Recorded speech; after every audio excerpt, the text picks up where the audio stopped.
Good morning, kapakpak. This is your Kuya Dan again. Sino mga nagkakape dyan? Ang bilis ng araw ngayon, Thursday. Ayun nga, kapakpak, may mga nagtatanong kung nagpapakain pa ba ako ng gulay. Dati nagpapakain ako ng gulay, kapakpak. Pero sa ngayon, ang ginagawa ko na lang, Wednesday at Saturday, nagbibigay tayo ng malunggay. So, napakagandang source talaga ng vitamins talaga ng malunggay, favorite talaga nila. Tapos napakagandang nesting material nila.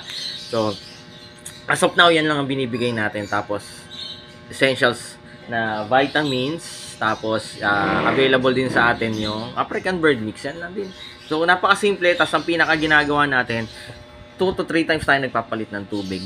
Araw para fresh at para malinis. So, tapos paggabi, tinatanggal natin yung mga kainan at tubigan para fresh na fresh. Yan. So, yan lang ginagawa ng very natural.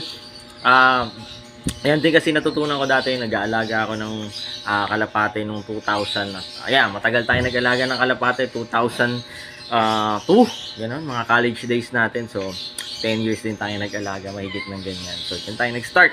So, napakasimple lang. Wala na masyadong pero kung meron kayong mga mas magaganda pang technique, yan, subukan nyo. Yan ang pinakamasarap sa pag-aalaga ng ibon. So, iba-ibang technique pwede mong gawin yan. So, again, sa mga nagtatanong, located po tayo sa 37 Consuelo Street, Marulas, Valenzuela City. Dito po tayo sa Metro Manila, National Capital Region. Dito po tayo located sa Maynila. So, kasi marami po mga kapakpak na kala nila nasa probinsya po tayo. Pero dito po tayo sa Metro Manila. Pero ang good news, nagdi-deliver po tayo sa buong Metro Manila. Bulacan, Laguna, Batangas, Cavite, Rizal. So, Visayas, Mindanao, nagdi-deliver din tayo. Kung may mga question po kayo, concern, message lang po kayo sa Dan Cebunan. Again, ang target po ng Dan Cebunan by 2030. Yan po.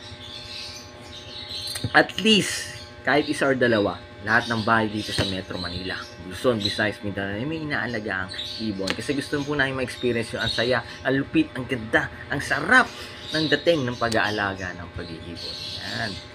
Pero, check nyo lang kung meron po kayong mga allergy. Siyempre, hindi pwede po mag-alaga na kaya kung may mga allergy po tayo sa balahibo. Yan. At least, ma-experience nyo po ang pag-aalaga ng ibon. Kasi lagi nyo po tandaan, mas masaya ang buhay. Pag may ibon sa bahay, life is happier with pet birds at home. God bless sa lahat, ha. Bye-bye.